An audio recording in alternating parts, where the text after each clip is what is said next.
O ano melancólico do São Paulo terminou e ele é tão melancólico que daqui um mês, praticamente, nós temos o começo da temporada de 2026 e a gente não tem nenhuma novidade do que vai acontecer em 2026 com o São Paulo. É mole? É mole, mas é isso que a gente vai falar aqui. Canal Tricolaço com mais um vídeo no ar, resenha da semana por aqui, sejam todos bem-vindos. Comentem, por favor, tem muita gente boa que comenta aí, um abraço para todos. O pessoal pode ficar à vontade para se manifestar sempre. A gente vai falando do final dessa temporada. E eu estava conversando com um amigo meu, e ele falou: pô, os números do São Paulo não são ruins. O Santos terminou na 12ª colocação. O Corinthians conseguiu ser pior, terminou atrás do Santos na 13ª. O Palmeiras acabou não ganhando nada. O Red Bull é aquele que não cheira nem fede. O Mirassol, sim, tô falando só de paulistas, né? Se destacou bastante, chegou na 4ª colocação no Campeonato Brasileiro. É um feito, realmente. E, curiosamente, depois do Mirassol, com todos os problemas, o melhor paulista na classificação é o São Paulo. Então, por que a gente fala tanto de desonrosa temporada do desleixo e tudo mais? Porque o São Paulo não chega à 8ª colocação porque ela foi estruturada para acontecer. Muito menos posições acima. O São Paulo só chegou nessa 8ª posição, que hoje pode ser considerada, por quem estava muito mal, razoável, porque trabalhou no campo. Então, o São Paulo tem um setor dentro do clube em que ele não é sem vergonha, em que ele não é parasita, em que ele realmente se esforça para as coisas melhorarem. E é no campo, é a comissão técnica e os jogadores. É esse pessoal que conseguiu colocar o São Paulo em 8º lugar. Mesmo o São Paulo, o clube, não trabalhando para isso.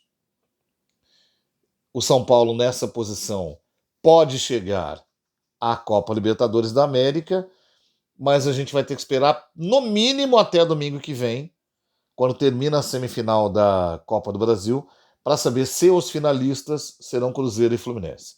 Se a final for Cruzeiro e Fluminense, no próprio domingo, o São Paulo já está classificado para a Copa Libertadores da América. Se os finalistas forem o Cruzeiro ou o Fluminense contra outro time, aí nós teremos que esperar a final, que aí é mais um domingo, para saber se o Fluminense ganhou do seu adversário ou se o Cruzeiro ganhou do seu adversário. Porque aí sim eles vão abrir uma vaga a mais. Classificando-se os dois, a vaga é aberta porque um dos dois vai ser campeão. Então, naturalmente, a vaga já está aberta. E aí o São Paulo ganhará, sem ter feito esforço nenhum para isso, uma vaga na Copa Libertadores da América, uma classificação culposa do tricolor. Culposa porque não planejou chegar até aqui. Só vai passar por causa do técnico e dos jogadores. Uma vez estando lá, a gente vai dar conta dessa história depois. Eu quero falar do que veio. Por que é que essa é a temporada do desleixo? Porque o São Paulo começa o ano naquela pré-temporada da Flórida nos Estados Unidos, sem dar bola para o que vinha depois no calendário. O São Paulo tinha, ao voltar dos Estados Unidos, o Campeonato Paulista em andamento.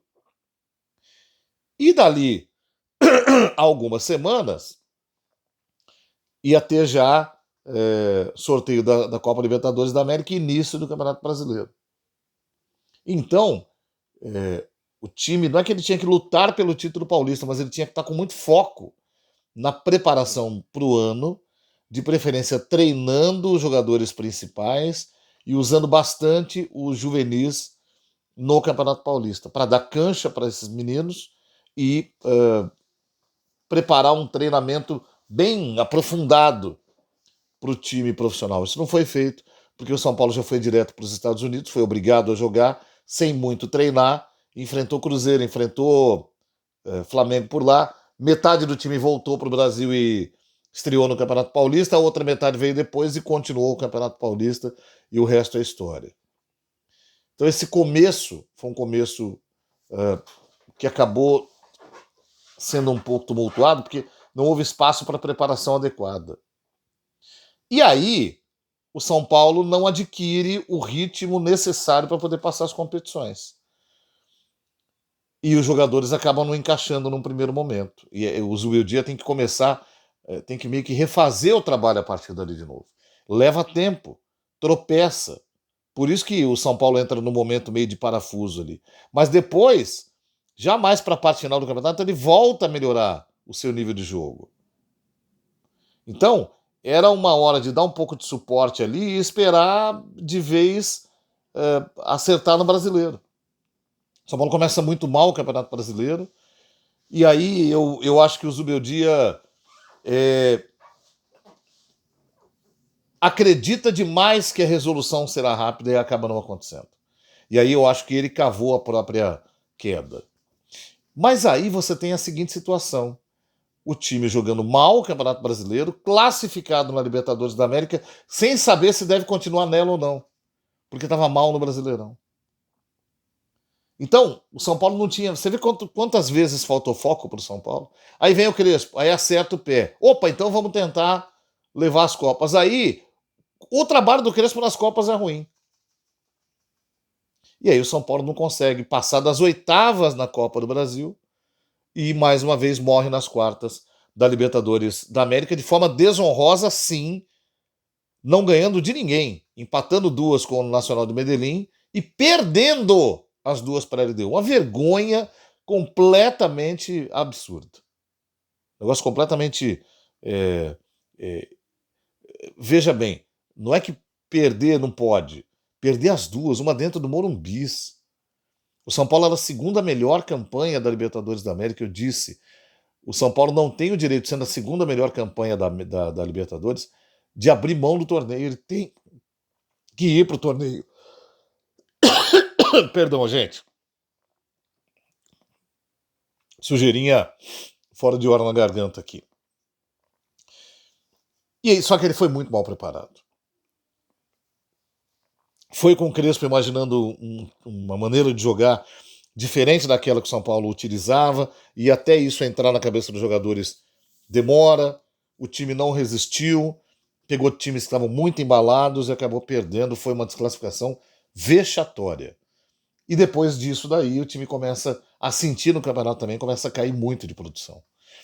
Então aquela reta inicial do Crespo com 7 jogos quase que irrepreensíveis, começa a descer a ladeira de novo, aí o time começa de novo a começar a não pensar mais em chegar lá no G4, mas em como se manter, pelo menos perto da área da Libertadores da América. E aí oscilou demais até o final, onde chegou ontem com esse 8º lugar que pode representar uma vaga.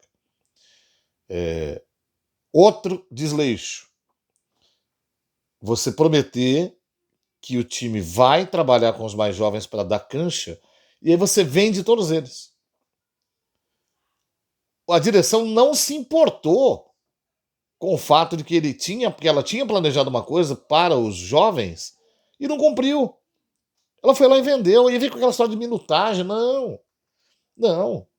Eles não teriam minutagem grande mesmo, com nenhum técnico. O Crespo também não deu. A verdade é que chegava alguém, o São Paulo deve pra caramba, não tem dinheiro, o cara balançava a grana lá, pronto, vendia o jogador. Aliás, esse é o desleixo principal do ano. A má administração financeira do São Paulo. Que é uma coisa que, quando acabar o mandato do Casares, ou ele explica, ou alguém do São Paulo tem que ser muito honesto e explicar. Por que é que o São Paulo, no período dos últimos 5 anos, arrecadou mais dinheiro do que arrecadava na época do Leco e dobrou a dívida do Leco? Eu tenho dívida de 10 e faturo 2. Aí eu aumento meu faturamento para 25. Eu pago os 10 que eu devo? Não. Eu aumento a dívida para 20. Pô, como é que você explica um negócio desse? E aí, com aqueles 25, 22 que você consegue arrecadar, você não consegue cumprir os compromissos. E não explica. Esse é que é o problema, não explica. E aí, como o torcedor não tem resposta, ele pensa todas as bobagens do mundo. E aí é onde o time perde, o clube, na verdade, perde conexão com o torcedor. O torcedor deixa de acreditar, ele começa a achar que é tudo mentira. Ele começa a achar que se não cuidou até agora, não vai cuidar amanhã, nem depois. Então, se não é pra cuidar, já bota um time aí pra jogar e ganhar jogo, pô. Né? Dá um jeito aí. Isso que revoltou a torcida. E o desleixo número 4, claro, a forma como São Paulo tratou a relação do Morumbis com a sua torcida. Ainda ontem eu fiquei absolutamente revoltado porque eu li um tweet e a culpa não é do twitteiro, do Alexander Vieira, que é um baita repórter. Foi o que ele contou, que é um absurdo. Então o São Paulo emitiu uma nota e alguma coisa assim, dizendo que vai suspender, por enquanto, o projeto da obra do Morumbis, que não tem condição financeira de fazer, que precisa ajeitar a situação, que tem bons contratos, mas precisa cumpri-los para poder ter condição depois. Um dos contratos citados é o contrato com a Live Nation. Eu sempre gosto de lembrar. O São Paulo fechou shows com a Live Nation até 2030 e deve receber pouco mais de 20 milhões de reais por isso. Um amigo meu que não acompanha futebol, mas que sabe que eu sou São Paulino, na época me disse, cara, é 20 e tantos milhões de reais. Falei, cara, esse projeto não é bom para São Paulo. No entanto, eles tentam vender a ideia de que é.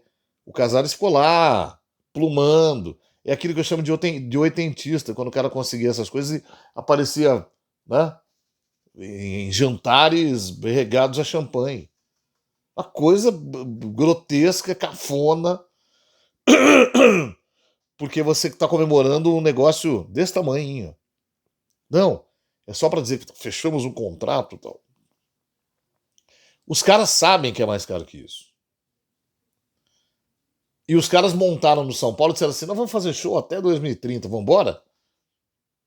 Não, eu topo. Eu topo. E aí, é, você até perdi o raciocínio aqui. Os caras embarcam achando que é um baita do negócio. Quer dizer, prova de que eles não conhecem o próprio negócio. 20 e pouquinhos milhões, então vamos lá. Eu falei para esse meu amigo: o jogo São Paulo e Botafogo na Libertadores 2024 deu 7 milhões de renda. A final da Copa do Brasil em 2023 deu 8 milhões de renda. O jogo São Paulo e Nacional de Medellín, agora aí nas oitavas de final da Libertadores da América, deu quase 6 milhões de renda. 6 mais 8, 14, mais 7, 21. Olha aí. 3 jogos de futebol, e o estádio é para futebol, você arrecada o dinheiro da Live Nation. Oi, mas não vai arrecadar isso toda hora. Não vai. Não precisa ser 3. Em um ano, você joga quantas vezes no Morumbi? Como mandante? Do Brasileirão, são 19, certo? Você tem o Paulista, tem Copa do Brasil, vamos colocar assim, Libertadores. Pelo menos mais umas 10 vezes. No mínimo. Então vamos colocar 30 jogos? Que não lotem todos. Se o São Paulo lotar boa parte, como foi nos últimos anos, você vai ter pelo menos uma vez a cada fim de semana algo semelhante a um show desses aí, arrecadados no futebol. Não, no fim de semana, no final de um mês, eu quis dizer. Né? Você vai ter, quando eu falei, 30 jogos, né? A média de 2 milhões e meio, pô, quase 30 milhões em jogos de futebol, e o estádio é de futebol. Então é assim, o problema não é show. Os caras acham que quem está criticando isso, criticando a ideia do Morumbi, fazendo, não. O problema é entregar o Morumbi por um dinheiro pequeno.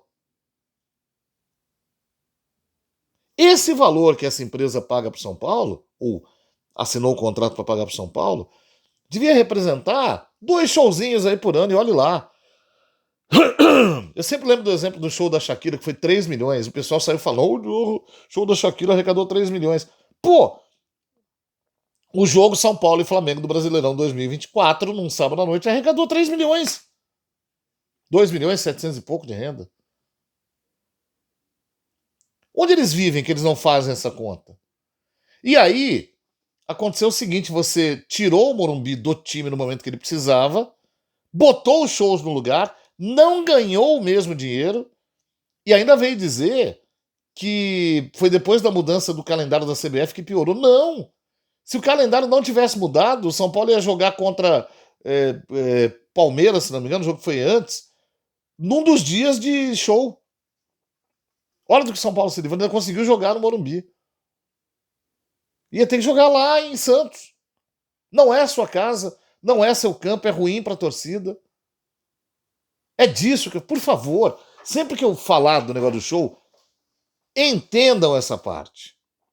Pode fazer, mas arrecade, pelo amor de Deus. E diga para o seu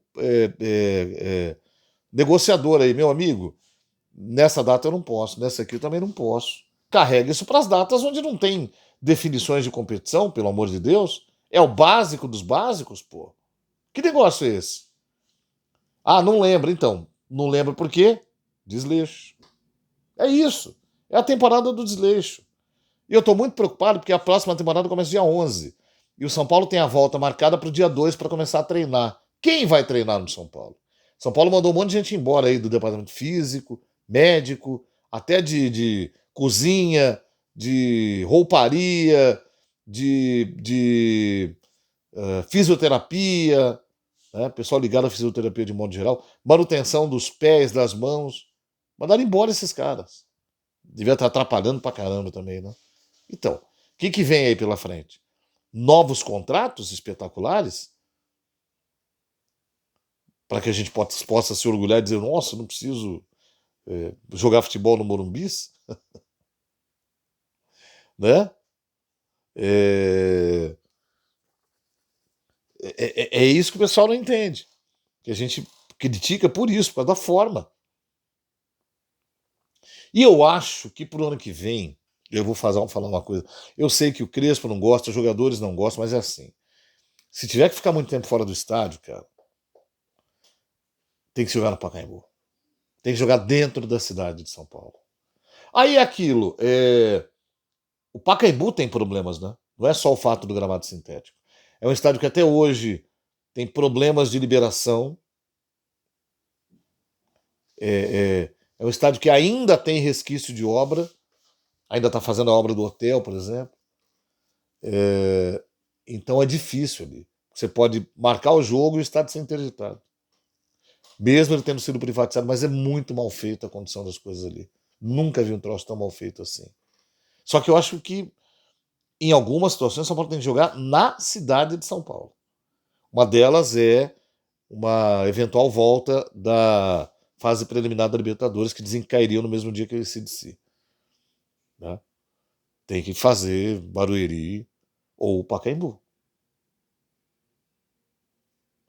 Tem que ser dentro, cara. Tem que ser num lugar que o São Paulo saiba viver a atmosfera. E o Pacaembu, pelo menos no passado, já foi isso. Agora, Vila Belmiro, Campinas, cara, eu acho isso um desrespeito com o torcedor. Desrespeito. Semana que vem a gente vai fazer um exercício do que fazer em 2026. Baseado no que a gente contou aqui do que não aconteceu em 2025. Ah, e tem mais, né? Faltou um capítulo importante. Lesões. Eu acho que São Paulo está tomando uma providência importante, que é observar os departamentos agora. Falei aqui, mandou um monte de gente embora que talvez não tenha tanta relação, mas tem o pessoal do físico. É importante dizer, a torcida pega muito no pé com razão, mas erra num ponto. Em 2022 a gente tinha um problema sério no departamento médico de São Paulo. O jogador entrava e não saía. Não é o caso hoje. Hoje o São Paulo tem um problema de condição física. Então quem precisa responder é departamento de fisiologia. Se não respondeu até agora, então fez jus fez por merecer ser demitido. E é preciso que haja mesmo uma observação sobre o trabalho do Crespo, porque na primeira passagem também aconteceu. É um treinador que exige muito da parte física, ele não está errado em fazer isso, mas é preciso saber se o que tem para o atleta do São Paulo usar no CT e o tipo de atleta que o São Paulo tem suporta isso. Então os equipamentos são bons para comprar alguma coisa nova. E os caras, eles não treinavam assim antes, agora treinam. Eles aguentam? Isso tudo tem que ser pesado. Depois dessa etapa passada, aí segue a vida. Mas até isso tem que ser calculado. Né? E aí é aquilo, o cara se machuca na atividade, e aí ele vai para o DM e tem saído dentro do prazo. Então, o departamento médico esse ano, apesar de estarem cogitando uma possível saída de novo de mais gente, ele funciona. O problema é o físico e talvez o modelo de jogo. Falei aqui do Crespo. Estava dizendo aqui, ele não tem a culpa por querer ser assim. Tá? Precisa de jogadores que correspondam. Os atuais não respondem a essa necessidade. Beleza, gente? Aquele abraço. Até a próxima. Valeu. Tchau, tchau.